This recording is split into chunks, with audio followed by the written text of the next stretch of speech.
innovation. It's obviously critical to the economy, to getting new ideas out there. What are the blockages? How can we be more innovative? Let me talk now with Alan Noble. Alan is Director of Engineering at Google Australia. Alan, welcome to Australia Talks. Hi, Paul. It's a pleasure to be on the show tonight. Alan, what is the special culture of innovation that Google fosters? I understand that you insist that your engineers actually spend a fair bit of their time experimenting. Absolutely. Look, there's a few things I think that Google does very well, but I will stress I don't think we have a monopoly on on the secret sauce here on how to innovate. But really, something that sounds a bit radical, but I think it's a really important point is actually failure is a good thing.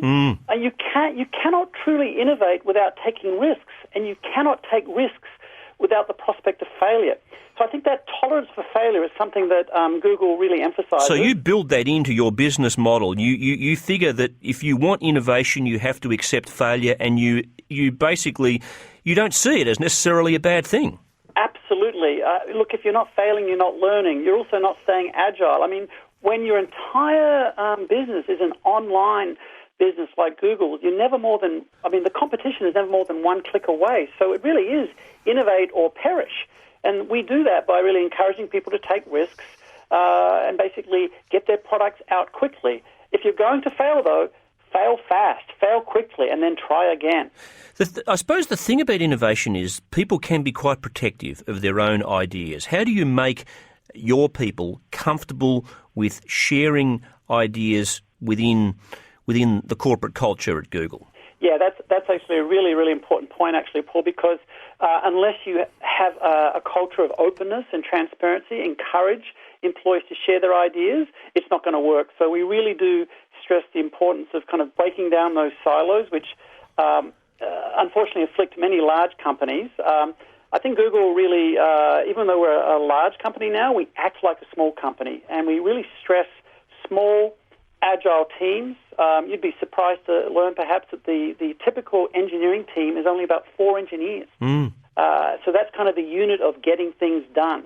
And then making sure that employees can share what they're learning quickly throughout the company, so everyone is really on the same page.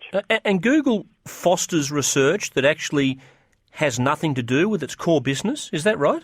So we do software research and development, but really the emphasis is on getting real products out the door. Really, it is about ultimately getting really useful products into the hands of end users. So yes, there's absolutely a research component to what we do, but the emphasis is on actually getting products out the door that people can use. Yes. Well, obviously you're working in an industry sector where if you don't innovate, you die. It's fiercely competitive. How would you assess the culture of innovation generally in Australia? What is it that we have to learn? That's a tough question, really. I mean, look, I think Australians are plenty innovative. Prior to joining Google just over 4 years ago, I came from a string of startup companies in Australia, and some were successful, some were not. I think there's no shortage of bright, innovative talent in Australia.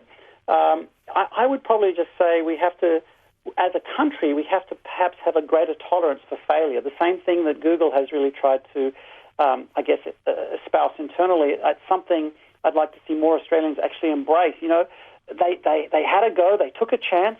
Maybe they didn't get it right the first time, but they got it right the second time. Yep. So that's probably something I'd really like to see happening. I like that message a lot, actually. It does encourage people to be bold.